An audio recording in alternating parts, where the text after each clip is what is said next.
இந்த சின்ன வயசுலலாம் இருக்கும்போது சொந்தக்காரங்க யாராவது வீட்டுக்கு வந்தாலே போதும் இந்த பண்டிகை டைம், லீவ் டைம்லலாம் சொல்லிட்டு என்னாலாம் கையிலே பிடிக்க முடியாது. என்ன ஆட்டம் பாட்டம்னு ஒரே ஜாலியா தான் சுத்திட்டு இருப்பேனா, யாராவது வந்தாலும் என்ன துடுக்கு பண்ணாலும் சரி எங்க அம்மா என்ன அடிக்கவே மாட்டாங்க. ஆனா அவங்க போனதுக்கப்புறம் வச்சு வாங்குவாங்க பாரு என்ன அடி.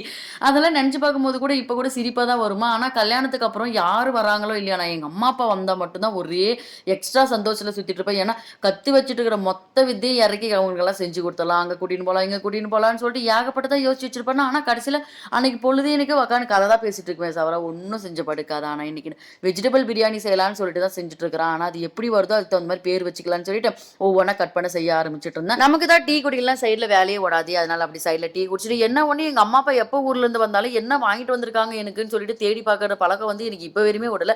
எனக்கு மட்டும் தான் அப்படியா இல்ல மத்தவங்களுக்கு எப்படின்னு எனக்கு தெரியல. எக்ஸ்ட்ரா 2, 3 பேருக்கு சேர்த்து சமைக்கணும்னாவே அது எதுவும் அளவு தெரியாத சொதப்பி விட்டுறேன்னா, ஆனா பிரியாணி டேஸ்ட்டுக்கு இல்லைனாலையும் சாப்பிடறதுக்கு என்னவோ நல்லா தான் இருந்துச்சு.